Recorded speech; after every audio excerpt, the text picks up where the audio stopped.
నమస్తే, welcome to our channel. నేను సిరి. తెలంగాణలో ఫోరెన్సిక్ ల్యాబ్ షార్ట్ సర్క్యూట్తోని అగ్ని ప్రమాదానికి గురైంది.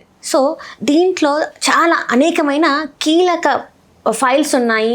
అండ్ అందులో చూసుకున్నట్టయితే ప్రతిపక్షమేమో ఓటుకు నోటు కేసు ఫైల్స్ దగ్ధమయ్యాయని, అధికార పక్షమేమో ఫోన్ ట్యాపింగ్ కేసు ఫైల్స్ దగ్ధమయ్యాయని చెప్పేసి వాటి గురించి మాట్లాడుతున్నారు. ఇంతకీ అసలు ఏం జరిగింది అనేది మనకి వివరించడానికి మనతో పాటు ఉన్నారు ప్రముఖ రాజకీయ విశ్లేషకులు కేఎస్ ప్రసాద్ గారు. నమస్కారం. నమస్తే సార్, మనం చూస్తే తెలంగాణలో ఫోరెన్సిక్ ల్యాబ్ దగ్ధమైంది షార్ట్ సర్క్యూట్తోని, కానీ అందులో కీలకమైన ఫైల్స్ దగ్ధమయ్యాయని చెప్పేసి కూడా మనకి రిపోర్ట్స్ ఉన్నాయి. కాకపోతే అవి ఏంటి అనేది ఇంతవరకు బయటికి రాలేదు. కానీ అధికారంలో ఉన్న కాంగ్రెస్ వాళ్ళు మాత్రం ఫోన్ ట్యాపింగ్ అంటున్నారు, ప్రతిపక్షంలో ఉన్న బీఆర్ఎస్ వాళ్ళు మాత్రం ఓటుకు నోటు కేసు ఫైల్స్ దగ్ధమయ్యాయని అంటున్నారు. అసలు ఏం జరిగింది ఏంటి సార్? అసలు ఈ తపేలసాలు నేను చూసి వచ్చారు రాత్రి. ఆ బుర్తకు వేదలకైతే బుద్ధి జ్ఞానం అనేది ఉండదు. ఎందుకు ఉండదో చెప్తాను నీకు డైరెక్ట్గా. రేవంత్ రెడ్డి గారిది ఓటుకు నోటు కేసు ఆల్రెడీ సుప్రీంకోర్టు పరివ్యూలో ఛార్జ్ షీట్లతో సైతం ఫైల్ అయిపోయింది. ఇప్పుడు నువ్వు చెప్పిన టెలిఫోన్ ట్యాపింగ్ అంటే అది ఒక పెద్ద స్క్రాప్ కేసు, చెత్త తగలెట్టేశారని అర్థం. నువ్వు దాని గురించి ఏమి టెన్షన్ పడకు, దమ్మిడి ఉపయోగం లేదు దాంట్లో. కానీ దాని మీద చాలా వరకు మాట్లాడుతున్నారు. మాట్లాడండి, ఎవరికి ఉపయోగం? రేవంత్ రెడ్డి గారు జైలు శిక్ష అనుభవించి బయటకు వచ్చారు, ఛార్జ్ షీట్ ఫైల్ అయింది, సుప్రీంకోర్టు పరివ్యూలో ఆయన బెయిల్ మీద ఉన్నాడు. ఒప్పుకుంటావా? ఇది ఒప్పుకోవాలి. బెయిల్ మీద ముఖ్యమంత్రి అయ్యారు ఆయన కదా, బెయిల్ మీద ఉన్నాడు ఆయన. సుప్రీంకోర్టులో ఫైల్ ఉంది, ఛార్జ్ షీట్ ఫైల్ అయినట్టే కదా. అంటే ఎవిడెన్సెస్ అన్ని సుప్రీంకోర్టులో ఉన్నాయి. మరి ఇందులో ఏ చెత్త తగలడిపోతే నీకు వచ్చిన నష్టం ఏంటి? బీఆర్ఎస్ వాళ్ళకి సమాధానం, ఇప్పుడు కాంగ్రెస్ వాళ్ళకి సమాధానం చెప్తాం. మీరు పట్టుకున్న ఒక తపాజపుత్ర కేసు, ఆ దిక్కుమాల టెలిఫోన్ ట్యాపింగ్ దమ్మిడికి ఉపయోగం లేని చెత్త అది. ఆ చెత్త చెదారం తగలడిపోతే మీకు వచ్చిన నష్టం ఏంటి? అంటే వాటికి సంబంధించిన కీలకమైనవి ఉన్నాయి. ఏంటి కీలకం? అసలు ఏం కీలకం? మళ్ళీ బయటికి వల్ల అనమాట. ఒక హీరోయిన్ కాల్ ఏమైనా రికార్డ్ ఉందా? లేదు. అన్నీ నువ్వే చెప్తున్నావు. వాళ్ళు అడుగోసరే హీరోయిన్లు కాల్స్ ఏమైనా ఉన్నాయా, కాంట్రాక్టర్లు ఎవరైనా, లేకపోతే రాజకీయ నాయకులు ఏమైనా తగలడి సచ్చాయా? ఈ మూడు నాకైతే తెలిసి లేవు. సరే, ఎవరైనా ఉంటే బయటకు వచ్చి చెప్తారు కదా. అరే చెప్తారు కదా. అయిపోయిన తర్వాత రేవంత్ రెడ్డి గారి సిట్ ప్రకారం ఇవాళ కేసీఆర్ని ఇన్వెస్టిగేషన్కి పిలిచారు, హరీష్ రావుని పిలిచారు, కేటీఆర్ని పిలిచారు, సంతోష్ పిలిచారు. అల్లప్పుడు నాతో మాట్లాడింది బండి సంజయ్, అల్లప్పుడు నేను మాడింది తినేసాడని ఇంకోళ్ళు, అల్ల హీరోయిన్ ఏదో మాడుతుందని ఈ పౌడర్ డబ్బా ఛానల్.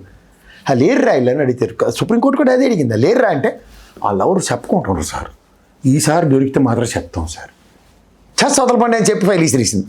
అంత అయిపోయిన తర్వాత హరీష్ రావుని పిలిచి ఎంక్వైరీ చేద్దాం ఒకసారి, మీకు తెలిసిన ఎవరు చెప్పండి సార్, ఎవరిని ట్యాప్ చేసారు మీరంటే. నేను చెప్తాను, బుద్ధిగా లేదంటే. నేను ఒక పక్క ఇరిగేషన్ మంత్రి చేశాను, ఒక నీటిపారుదల శాఖ, ఇంకో పక్క ఏడు చేశాను, ఆరోగ్య శాఖ చేశాను, ఇంకో పక్క ఆర్థిక శాఖ చేశాను. నాకెవరితో ట్యాప్ చేశాను నాకు అర్థం కాదు. ఆర్థిక శాఖ మంత్రిగా నన్ను వచ్చి అడుక్కునే వాళ్ళు ఉంటారు, కానీ నేను వెళ్ళి ఎవరిని అడుక్కోవాల్సిన అవసరం లేదు కదా.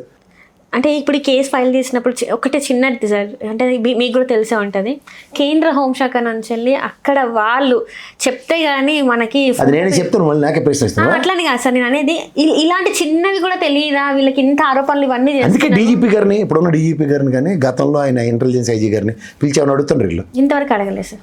ఇంత దాకా ఎందుకు? మన సజ్జనార్ సారే కదా దానికి చీఫ్. ఆయన ఏమన్నా ఇంటరాగేట్ చేశారు వీళ్ళు నలుగురిలో. ఎవరు సెన్షన్ ఇన్స్పెక్టర్ మీరు క్యాలెండర్ అంటుండే, లేకపోతే నేను వచ్చి అడుగుతాను అంటాడు. అంత కేసీఆర్ గారు వచ్చినప్పుడే సజ్జనార్ సార్ రాలే, అవును కదా. ఇది ఏంటంటే కొంతమంది ఏంటంటే అసలు అక్కడ ఇట్లా షార్ట్ సర్క్యూట్ అవుతుంది అని చెప్పేసి కొంతమంది చెప్పవద్దు, అది ప్రమాదం చెప్పి జరుగుతుంది. అంటే ఈ ఎలక్షన్స్ ముందు ఇలాంటి కదమ్మా, టెప్పర్ లారీ పక్క నుంచి వెళ్తాం మనం, మాకు కూడా బస్సు లేదు. ఆ లారీ తెరబడిపోయి మొత్తం టెప్పర్ లారీలో ఉన్న కాంక్రాంత పడి పిల్లలను ఆడవాళ్ళు చచ్చిపోతారు. నువ్వు ఇస్తాడు ఎవడన్నా? సావుకి ఎలా పేరు ఉండదు, అలాగే ప్రమాదానికి కూడా పేరు ఉండదు. ఆ కర్మకి ఆ టైం అలా కాలుతుంది అంతే. మరి ఈ ఎలక్షన్స్ లో ఎట్లా ఉండబోతుందంట? మున్సిపల్ ఎలక్షన్స్ జరిగితే నువ్వు నేను అన్నట్టుంది. ఈ మధ్యలో ఉనికి లేని బీజేపీ వాడు కూడా చాలా అడవాటు పడుతుంటారు, చూద్దాం. అంటే ఈ బీజేపీ అంటే సార్, మొన్న చూసుకున్నట్టయితే పవన్ కళ్యాణ్ గారిని తెలంగాణ బీజేపీ అధ్యక్షులు అలవాటు చేసాడు, నామినేషన్ వేసాడు. ఇక్కడ నువ్వు రిప్పితే అబద్ధాలు పిలిచారు కదా సార్, కానీ మళ్ళీ అనుమాన కారణాల వల్ల నేను రాలేకపోతున్నాను తెలంగాణకి అని చెప్పేసి మళ్ళీ తను పోస్ట్ పెట్టడం జరిగింది. దాన్నే పెరగతామని పెంకెట్టుకున్నాడు కూడా అంటారు. ముందు ఏడు చెప్పాడు, నేను నిలబడిపోతాను, లోకల్ బాడీలో ప్రపంచం తెరబెట్టేస్తాను అన్నాడు. అవును సార్. ఇప్పుడు ఫస్ట్ థింగ్ ఒళ్ళొంగదు, రెండోది తెలియదు, ఏనా వల్ల కాదు తెలియదు, మూడోది ఇక్కడ ఆంధ్ర నుంచి వచ్చి పార్టీలు అయితే గుండె వచ్చేస్తారన్న విషయం భయం అంటారు. దాన్ని ఒరిజినల్ భయాన్ని దాచుకోవడానికి అడ్డమైన సెటప్ వెళ్తూ ఉంటారు. వీళ్ళని పట్టుకుని ఆ బీజేపీ వాళ్ళు వెళ్తారా? మొదటి రోజు కిషన్ రెడ్డి అధ్యక్షుడు గెటౌట్ చిచ్చిచ్చే, వీళ్ళు మాకు అక్కర్లేదు అన్నాడు. రామచంద్రరావు ఆయనకే దిక్కులేదు, ఆయన కూడా చిచ్చిచ్చే, వీళ్ళు మాకు అక్కర్లేదు, దరిద్రం మాకెందుకు అన్నాడు. ఇంకెందుకు వీళ్ళు? కానీ పక్క రాష్ట్ర ముఖ్యమంత్రి ఫడ్నవీస్ గారు వచ్చి ఇక్కడ మరి ప్రచారం చేస్తున్నారు. ఆయన బీజేపీ వాడు, అదే బీజేపీ అతను. వీళ్ళు అంటూ మొక్క. సార్ మున్సిపల్ ఎలక్షన్స్కి సీఎం స్థాయి వ్యక్తిని తీసుకొచ్చి ప్రచారం చేయాల్సిన అవసరం వాళ్ళకి అలవాటే కదా, లాస్ట్ టైం మర్చిపోయేటే యోగి ఆదిత్యనాథ్ కూడా వచ్చిండు. అసెంబ్లీ ఎలక్షన్స్ అంటే వేరే సార్, కానీ మున్సిపల్ ఎలక్షన్స్ కూడా వాళ్ళు ఖాళీగా ఉంటారు, మా బీజేపీ వాళ్ళంతా పైన నుంచి నడిపిస్తుంటారు వాళ్ళని తోలుబొమ్మలాట. వాళ్ళందరూ ఖాళీగా ఉంటారు, ఎక్కడున్నా సరే సామూహికంగా వెళ్ళిపోండి అని పంపిస్తారు. ఇంకొస్తారు, ఇంకో 4-5 వస్తారు, ఖాళీగా ఉంటారు. ఇవాళకి లాస్ట్ కదా సార్, ఏం పర్లేదు అయినా వస్తారు వాళ్ళు. ఏదో కార్యక్రమం పెట్టుకుని వచ్చి ఓపెనింగ్లు కూడా చేస్తారు వాళ్ళు వచ్చి. ఏంటి సార్ అంటే తెలంగాణలో రాజకీయ పరిణామాలు ఎట్లా ఉన్నాయంటే ఏమీ లేవు, ప్రజలందరూ గ్రహించారు. ఇప్పుడున్న ప్రభుత్వంతో ఏటి కావట్లేదన్న విషయం బాగా బ్రహ్మాండంగా గ్రహించారు. వీళ్ళతో ఏమవుద్దంటే మొన్న సర్పంచ్ ఎలక్షన్స్లోనే ఖచ్చితంగా డంకా పలసగా 80% పైన గెలవాలి. నేను ఎప్పటి నుంచో చూస్తున్నాను మా రాష్ట్రంలో జరుగుతున్న సర్పంచ్ ఎలక్షన్స్. ఎప్పుడు రూలింగ్ పార్టీకి బ్రహ్మాండమైన ఎడ్జ్ ఉంటుంది. వీళ్ళే ముక్కుతూ ములుగుతూ 60% అంటే ఒరిజినల్గా 80% గెలవాలన్నది అనుకుంది. ఎగ్జాంపుల్ 20% పొలిటికల్ వ్యాక్యూమ్ ఉన్నట్టే కదా, that is nothing but anti incumbency. ఇంక మిగిలింది మీరు ఎంత జీలిపాకం లాక్కున్నా జరిగేది ఏట్లేదు అక్కడ. రేపు పొద్దున్న జడ్పీటీసీ ఎంపీటీసీలు ఇంక డైరెక్ట్గా పార్టీలతో నిలబడిన గుర్తులు, జుట్లు పీక్కొని వస్తుండ్రు.